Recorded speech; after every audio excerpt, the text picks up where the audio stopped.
Hoy vamos a estar hablando algunas generalidades acerca de vectores y de escalares. Vamos a abordar el concepto de escalar, vamos a abordar el concepto de vector y cómo desde un punto de vista geométrico estas cantidades, me refiero a los vectores, se suman. Bueno, vamos a comenzar platicando un poco acerca de qué es un escalar. Y la respuesta a estas preguntas, ¿qué es un escalar y qué es un vector? La respuesta es una cantidad de la física. Ante todo, esa es la respuesta más precisa que podemos plantear en un curso de física.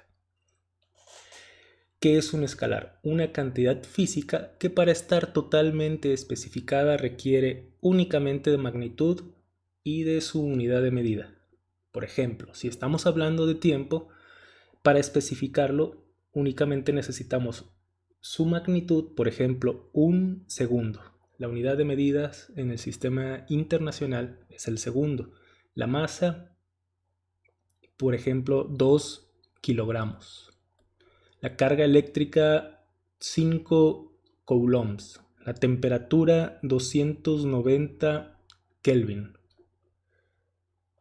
Entonces, estos escalares son cantidades que, como ya dijimos, necesitan únicamente la magnitud y su unidad de medida. Imaginemos una situación en la que estamos en una habitación y colocamos una fuente de calor en algún punto de esta habitación. Por ejemplo, podría ser una habitación cerrada en donde se ha colocado alguna especie de lámpara y pues nosotros la encendemos. Y ahora nos hacemos la pregunta, ¿cuál es la temperatura que hay dentro de esta habitación? Y es difícil dar una respuesta absoluta a esta pregunta. Porque imaginen que nosotros colocamos nuestro termómetro, un instrumento de medición de temperatura, en una de las esquinas de esta habitación, en la esquina inferior. Entonces vamos a obtener una lectura, una temperatura pues cercana a la temperatura ambiente. Y así podemos repetir este experimento, podemos efectuar mediciones sucesivas en cada uno de los puntos de esta habitación.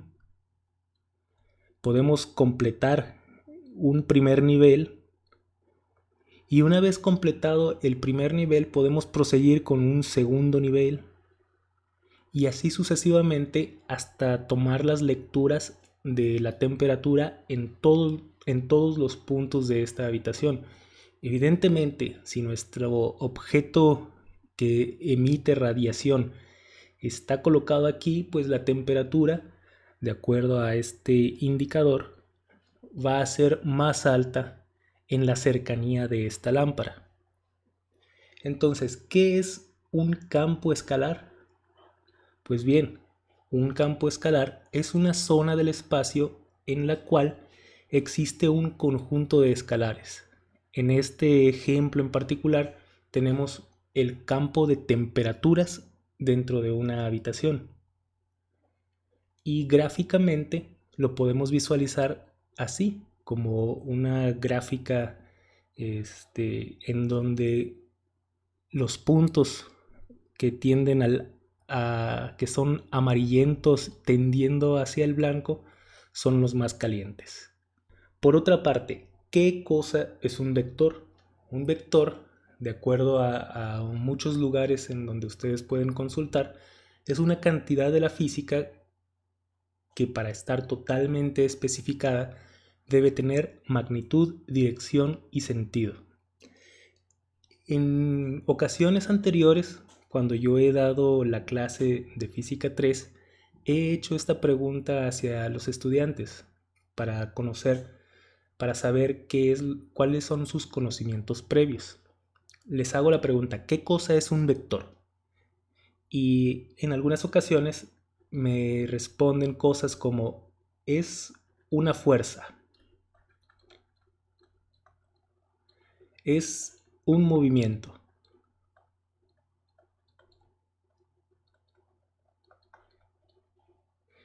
Si bien son nociones correctas, no se ajustan a una definición precisa del concepto de vector. Recordemos, un vector es una cantidad de la física que requiere magnitud, dirección y sentido. Y además tiene algunas otras propiedades, pero desde el punto de vista del estudiante de ingeniería, con estas 3 propiedades es más que suficiente. Vamos a ilustrar el concepto de vector por medio de una situación.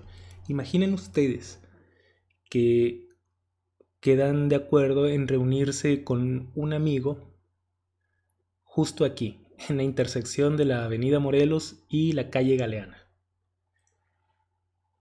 Entonces ustedes, como buenas personas puntuales, llegan al punto de reunión y descubren que aquella otra persona no ha llegado. Entonces le mandan un mensaje y le dicen: hey, te estoy esperando, ¿dónde estás? Y a todo esto su amigo o su amiga les responde: estoy a una cuadra. Entonces la pregunta aquí es: ¿esa respuesta nos satisface? Pues en realidad no debería satisfacernos, porque no nos proporciona la información precisa que nosotros estamos requiriendo. Hay 4 puntos que se ajustan a esta definición: estoy a una cuadra. Sin embargo, no contamos con la información suficiente para descartar 3 de estos puntos. Por lo tanto, nosotros mandamos un segundo mensaje: oye, pero ¿en qué calle? Necesito más información. Y a esto esa persona responde: estoy en la calle Galeana. Ah, muy bien, esto ya me ha llevado a descartar estas 2 posibilidades. Sin embargo, todavía no cuento con la información adecuada, con la información precisa que me haga saber dónde está esta persona sin ambigüedades.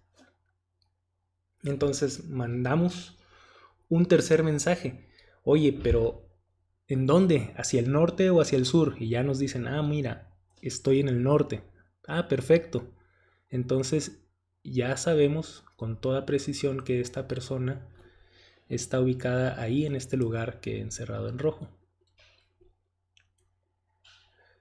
Pues bien, a través de este pequeño ejemplo queda claro que existen cantidades que no nos basta con saber la magnitud ni la dirección. Necesitamos magnitud, dirección y el sentido necesariamente. En esta situación que acabamos de ilustrar, estamos ante un vector de desplazamiento. Un vector de desplazamiento es aquel que conecta 2 puntos del espacio. Los conecta, podemos dibujarlo, podemos dibujar esta conexión por medio de una línea, y al final de esta línea podemos dibujar una flecha indicando el sentido. Vectores hay muchos en la física. Por ejemplo, tenemos el campo eléctrico, el campo magnético, tenemos la fuerza, el desplazamiento, la velocidad y muchos más, la aceleración, en fin. Son muchos los ejemplos de vectores en la física. Ahora, la pregunta que nos podemos hacer: ¿existen los campos vectoriales? Y la respuesta es que sí. Imaginemos, por ejemplo, una licuadora, la cual contiene algún fluido en su interior y está encendida, está en funcionamiento. Podemos tomar una fotografía instantánea de esta licuadora en funcionamiento y entonces preguntarnos, en cada punto del espacio, ¿cuál es la velocidad que lleva el fluido? Y entonces nosotros podemos hacer este ejercicio similar al ejercicio de temperaturas. Podemos, por ejemplo, preguntarnos en este punto del espacio cuál es la magnitud, dirección y sentido del fluido.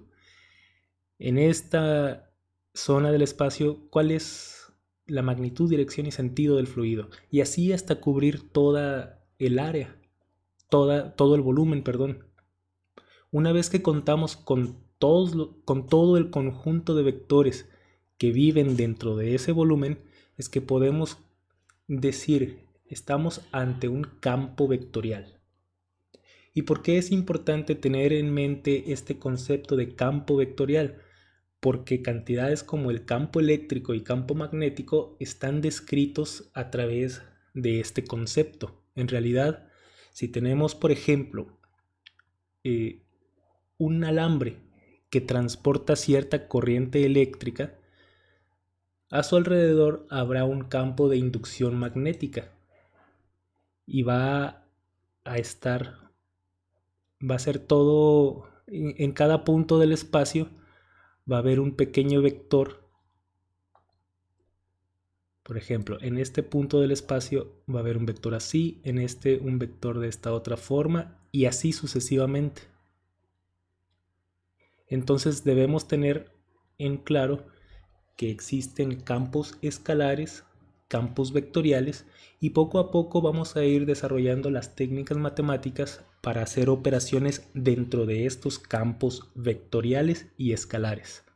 Ambos van a ser de mucha ayuda para nosotros porque el campo vectorial, les repito, puede originarse por una corriente eléctrica y un campo escalar puede originarse, por ejemplo, por medio de una distribución estática de cargas. El campo eléctrico, nosotros sabemos que si tenemos una carga eléctrica positiva, a partir de esta carga eléctrica emanan líneas de campo que son conocidas como campo eléctrico. Y por eso es que debemos de tener en mente que cuando hablemos de campo eléctrico, campo magnético, en realidad estamos hablando de todo un conjunto de valores vectoriales en una región del espacio, es decir, un campo vectorial. Por el momento vamos a estudiar algunas otras propiedades de los vectores. Estos vectores, ya lo acabo de anticipar, tienen una representación gráfica. Se representan gráficamente por medio de una flecha. El tamaño de esta flecha se llama magnitud. La línea punteada que contiene a esta flecha se llama dirección.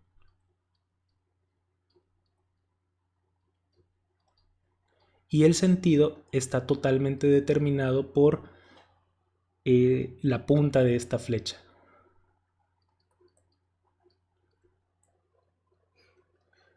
Entonces gráficamente así se representa un vector.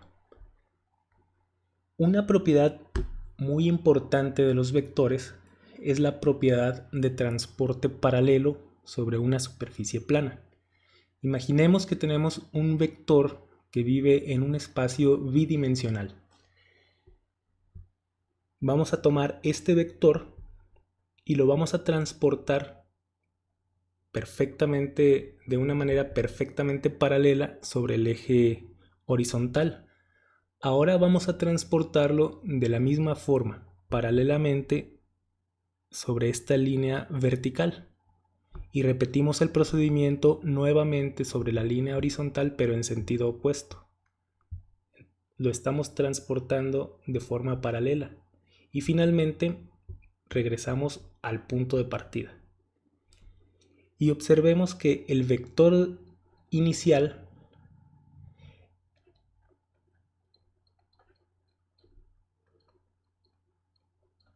es exactamente igual al vector final.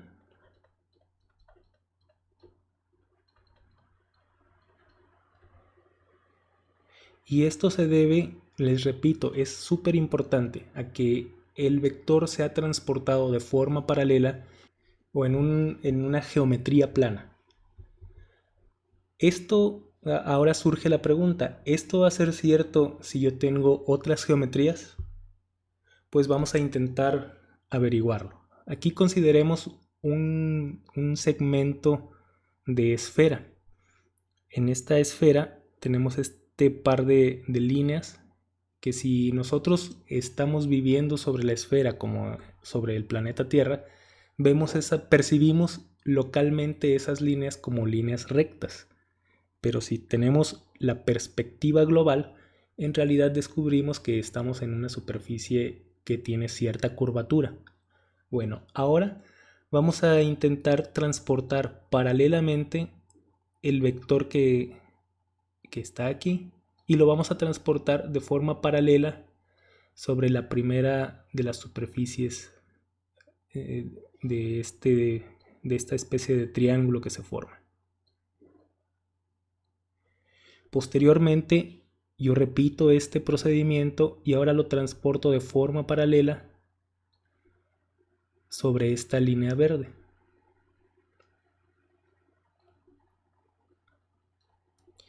Y finalmente repito el transporte paralelo sobre el ecuador de esta esfera.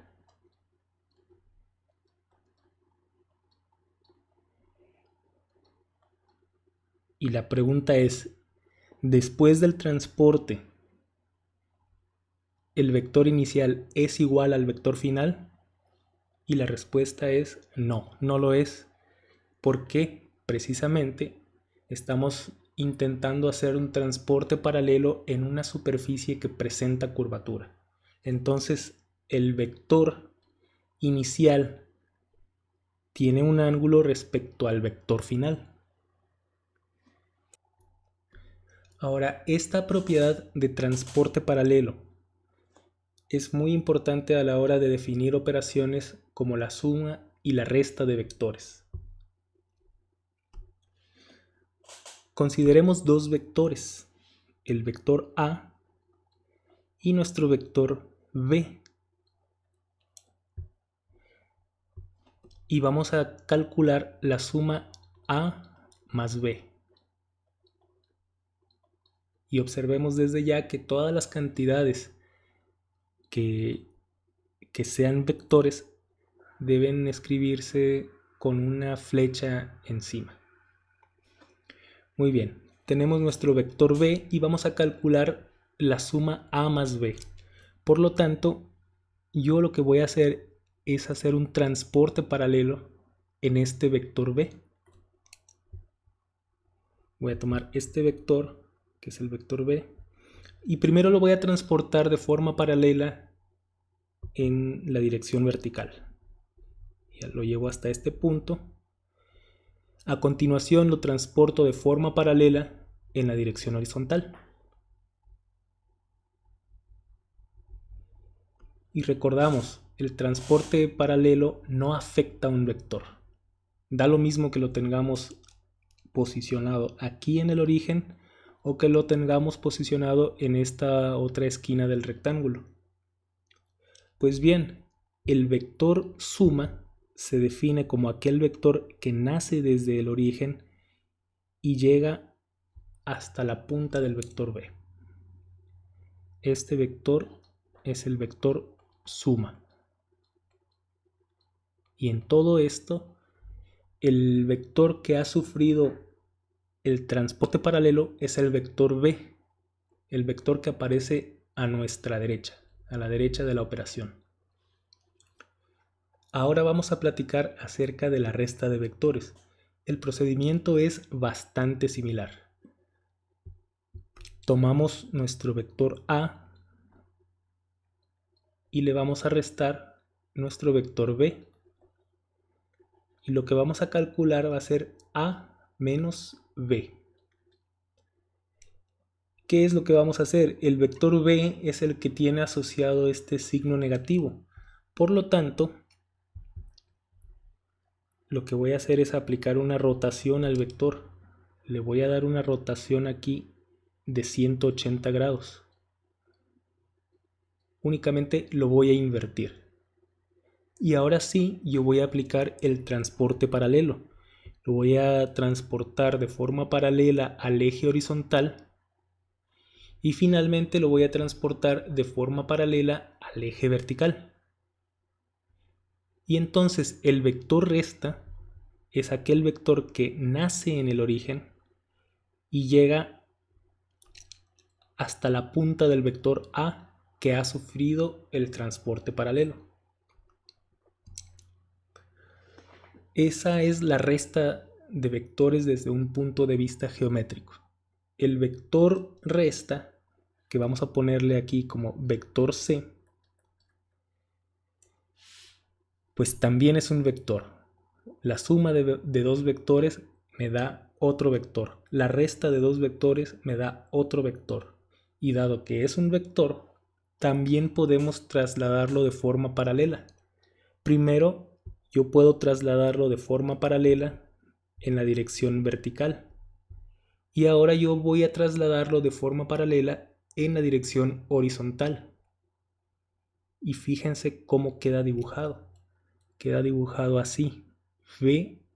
Tenemos el vector A, menos el vector B. Y podemos enunciar una regla que nos va a servir bastante a la hora de dibujar vectores. Y pongan mucha atención en esto porque esta resta de vectores va a ser de suma importancia a lo largo de todo el semestre. Podemos enunciar la regla, les decía, como el vector resta. Ese vector resta nace en la punta del vector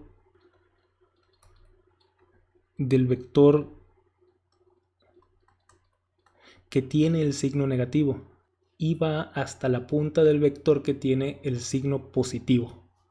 Entonces en realidad es bastante fácil identificar una resta de vectores. Si yo tengo un vector así, el que sea, el vector V1, y yo tengo por acá el vector V2, ¿hacia dónde apunta la resta V1 menos V2?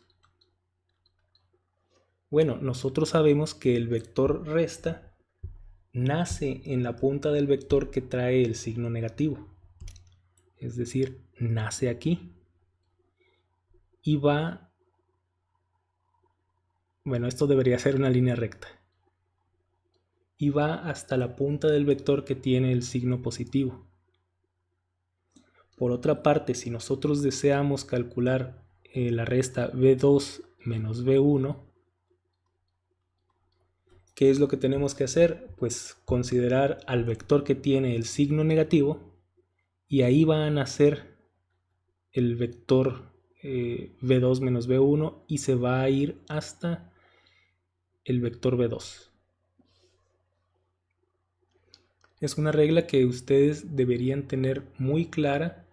Repásenla, practíquenla, porque va a ser, les repito, muy importante a lo largo de todo el semestre. Bueno, esto es lo que yo quería presentarles el día de hoy.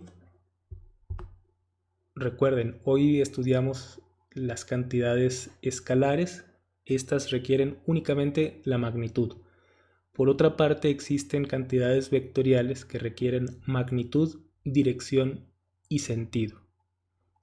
Los vectores tienen una propiedad muy importante y es que quedan sin cambio cuando se les transporta de forma paralela, y si tenemos una región del espacio en donde viven puros escalares, esto es un campo escalar, y una región del espacio donde hay vectores es un campo vectorial. Bueno, así terminamos la sesión de hoy. Espero que ustedes me manden sus dudas y pronto nos veremos nuevamente para una nueva clase. Que estén bien.